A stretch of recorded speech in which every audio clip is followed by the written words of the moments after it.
we got to define conditioning as well.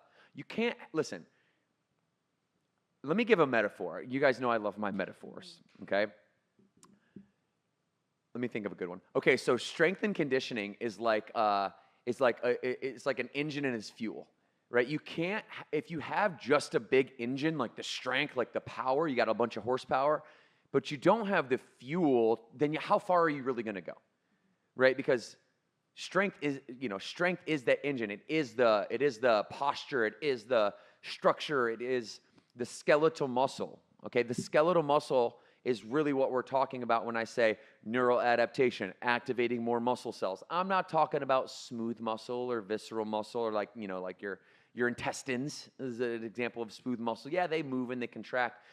I'm talking about skeletal muscle, the muscle fiber that moves your levers. Your levers are your bones connected to your joints that connect to your skeletal muscle. So when I contract my arm, okay, my forearm moves, right? I'm moving my bones, I'm using my joints to contract. So you can't have the engine without the fuel. What good is an engine without fuel, right? And so do you really want to be this person that has so focused on strength training? Maybe you do. I'm not telling you what you do and what you don't want. But, if you can see somebody that is like so big and so strong that they can't scratch their own ear, right? There's correlation to a shortened lifespan when you have too much muscle mass, right? When you're too much of one thing, you're too much engine. All right, well then what is conditioning? Let's define conditioning because that's the fuel that's able to move that engine. How far can you go?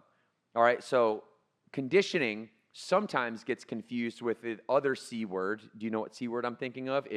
Cardio, right? It gets confused with cardio. So cardio to me is just it's short for cardiovascular, which is correlated to your cardiovascular system, which is essentially your heart, right? And your lungs. So the cardiovascular and muscular endurance capability is what conditioning is. So cardiovascular and muscular endurance, your capability, your body's ability to sustain performance over a long period of time. All right? Really indicated by three things. Number one, VO2 max. Have you heard of VO2 max, Trisha? I have. Okay. VO2 max is something that some people are confused by because they think it's like some scientific equation. VO2 max stands for one thing and one thing only. Volume of O2, volume of oxygen, okay? It's not like a chemical. VO2 max is volume of oxygen. What is the maximum amount of fuel, oxygen, that your body can handle? Okay, so then there's a second principle of conditioning called the lactate threshold. Have you heard of this one? No. Okay, so let me explain it, and you're going to know it because you feel it. Okay. You remember that we did an Instagram video where we were side by side, and we were doing, what were we doing? Broad jumps over the terracore? Yeah, that's the one. Yeah, that'll that's the forever be ingrained in my head. Yeah, and we got it on camera, and it was super cool. You guys can go to our Instagram and check it out. But what happened during that conditioning exercise as we were doing this broad jump terracore exercise is we both got to the point where we redline. Like, what does that mean? You know this because it feels like cement in your legs. Mm-hmm. You know that feeling? Yeah, when you can't pick your legs up. You literally can't. Yeah. You can't keep going. Yeah. Right? This is the lactate threshold where your body's ability to clear the lactic acid you can't clear the lactic acid at which the rate you produce the lactic acid. So like similar to strength training, it's kind of like your 1 rep max, like how you where you kind of reach that max. That's that line for conditioning. It's actually, it's the same principle for both. In hypertrophy, when you fail at like 8 to 15 reps, you're also redlining that specific muscle. So it's the same deal. And a lot of times what we want to do is we want to push the red line, right? In conditioning, that's the goal, is to push the red line. How do you do that? Increasing your VO2 max is a part of that, but it's almost like using the metaphor of the engine versus the fuel. It's almost like that's when you overheat, right? And you're like, okay, that's, there's no sense in pushing beyond that. Yeah. This is why, listen up to all my runners out there, all my marathon runners, anybody that it's ever said, my training for running just needs to be running. It doesn't, because what you want to do when you're running is increase the lactate threshold. The best way to do that is to go through these these muscular endurance exercises. Remember, we're not talking, the definition of conditioning isn't cardio. The definition of conditioning is cardiovascular conditioning and muscular endurance, which hypertrophy, strength training, and maximal strength training, these two levels are really, lifting weights, external resistance, and load. Muscular endurance doesn't always have to be that. Muscular endurance is just getting yourself 15 reps or more and increasing like the amount of jump squats that you could do or the amount of body weight squats that you could do.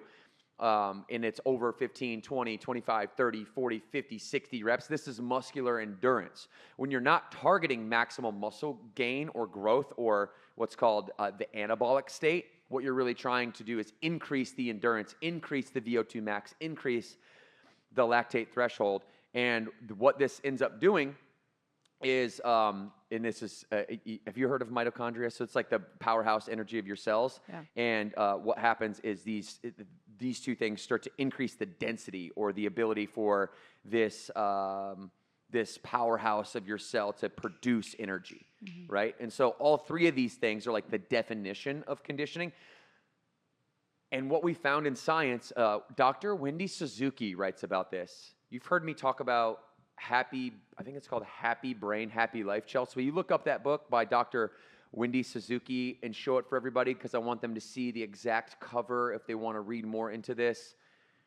And I'd love to talk to her on the podcast one day, but she writes about, that's the one right there. Absolutely. Happy Brain, Happy Life. Dr. Wendy Suzuki. What she has like this personal story of her getting into like metabolic conditioning type training. And then she starts to apply her studies and her research to it. And what she found is that there's a structure in the brain largely responsible for like long-term and short-term memory called the hippocampus. And what she realized is that when she does conditioning, when you expose yourself to, again, the micro acute stress that spikes those cortisol levels for a short period of time, you expose your body in your health and in your systems, your 11 major organ systems to this. Your brain and the structures in your brain actually increase in size. And when you increase in size, you increase in strength. So cardiovascular, muscular endurance conditioning is like strength training for your brain. How cool is that? Yeah. Well, and I think, I don't know about you, Devin, but I love to run, and I run primarily because it helps me from a mental perspective, just clear my brain. Like that is my form of therapy. So I get what you're saying. And then also to bring it back to your example, I was training for a half marathon and I really wanted to hit a certain pace. And the best way that I saw my pace get better and get shorter in time per mile was by going to camp regularly and then running once per week. I would see a huge increase in my pace. So it's also exciting if you only run once a month and you do camp consistently 5 times a week. I guarantee you're going to be a better runner. You're not even going to try to be a better runner. You're just going to be a better runner. So all of those things are making sense for me and how I live my life. And I know if members out there are listening and you like to run, try it and you guys are going to be impressed. Yeah, for sure. Here's a quick little tip on that. So let's just say you want to run a 5K and you really want to increase your time on a 5K. Instead of just running faster 5Ks and just trying to push your pace in a 5K, what I want you to do is I want you to run as hard as you can for 0.25 miles. I want you to stop and I want you to do max rep jump lunges, right? Just do as many jump lunges as you can, run again 0.25 miles, do as many jump lunges as you can, and repeat that for your 5K. Do that once every 5 times you go out and do a 5K, and watch your times just increase because your lactate threshold is increasing. So there's a quick little tip for all my runners out there. The best training you can do to increase your times in running is power training to increase your lactate threshold.